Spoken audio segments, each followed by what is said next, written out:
ଲୋଭର ପରିଣାମ। କେବେ କେବେ ଭାବିଛ କି ଅଧିକ ପାଇବାର ଇଚ୍ଛା କେବେ କେବେ ଆମକୁ ସବୁକିଛି ହରାଇ ଦେଇପାରେ। ଆଜିର କାହାଣୀ ଗୋଟିଏ ମଣିଷ ଓ ଗୋଟିଏ ବାଘକୁ ନେଇ, ଯେଉଁଠାରେ ଲୋଭ ତାକୁ ସିଧା ବିପଦରେ ନେଇଯାଏ। ଗୋଟିଏ ବହୁତ ବଡ଼ ଜଙ୍ଗଲଟିଏ ଥିଲା। ସେହି ଜଙ୍ଗଲ ପାଖରେ ରଘୁ ନାମ ଗୋଟିଏ ଲୋକ ଘର କରି ରହୁଥିଲା। ସେ ବହୁତ ଲୋଭୀ ଥିଲା। ତା ମନରେ ସବୁବେଳେ ଗୋଟିଏ ଭାବ ରହୁଥିଲା, କେମିତି ଅଧିକ ଟଙ୍କା ହେବ ଏବଂ ବଡ଼ ବଡ଼ ଘର ତିଆରି କରିବି।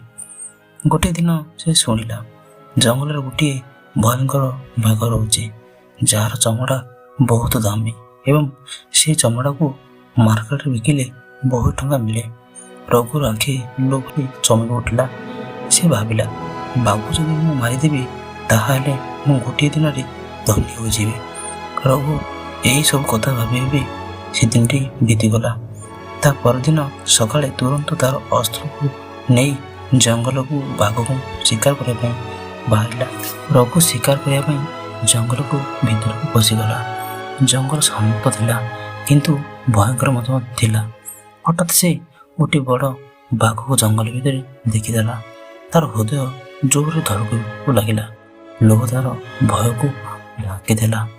ସେ ଧୀରେ ଧୀରେ ବାଘ ନିକଟରୁ ଦୂରେଇ ଦେବାକୁ ଚେଷ୍ଟା କଲା, କିନ୍ତୁ ବାଘ ତାକୁ ଦେଖିଦେଲା। ବାଘ ଭୟଙ୍କର ଗର୍ଜନ କଲା ଏବଂ ରଘୁ ଦିଗରେ ଦୌଡ଼ି ଆସିଲା। ରଘୁ ତାର ପ୍ରାଣ ବଞ୍ଚାଇବା ପାଇଁ ଦୌଡ଼ିଲା। ସେ ବାଟରେ ଥିବା ଏକ ବଡ଼ ଗଛ ଉପରେ ଚଢ଼ିଗଲା, କିନ୍ତୁ ବାଘ ତଳେ ଅପେକ୍ଷା କରୁଥିଲା। ସେତେବେଳେ ରଘୁ ବୁଝିଲା, ମୋ ଲୋଭ ମୋତେ ଏଠାକୁ ଆଣିଛି। ସେ ଭୟରେ ଭଗବାନଙ୍କୁ ପ୍ରାର୍ଥନା କଲା, ହେ ପ୍ରଭୁ, ମୋତେ ବଞ୍ଚାଇ ଦିଅ। ମୁଁ ଆଉ କେବେ ଲୋଭ କରିବିନି।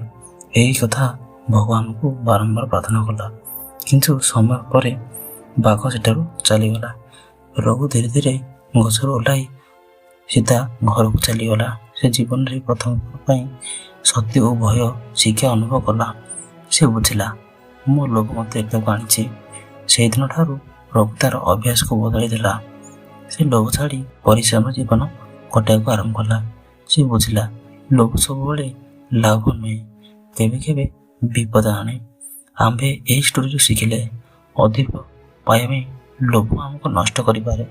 ସନ୍ତୋଷ ଓ ପରିଶ୍ରମ ହିଁ ସତ୍ୟ ଓ ସୁରକ୍ଷିତ ପଥ ଅଟେ। ଯଦି ଏହି କାହାଣୀଟି ଭଲ ଲାଗିଥାଏ ତେବେ ଲାଇକ୍, ସେୟାର କରନ୍ତୁ ଏବଂ ଏମିତି ଷ୍ଟୋରି ଦେଖିବା ପାଇଁ ଚ୍ୟାନେଲକୁ ସବସ୍କ୍ରାଇବ୍ କରନ୍ତୁ। ନମସ୍କାର, ଧନ୍ୟବାଦ।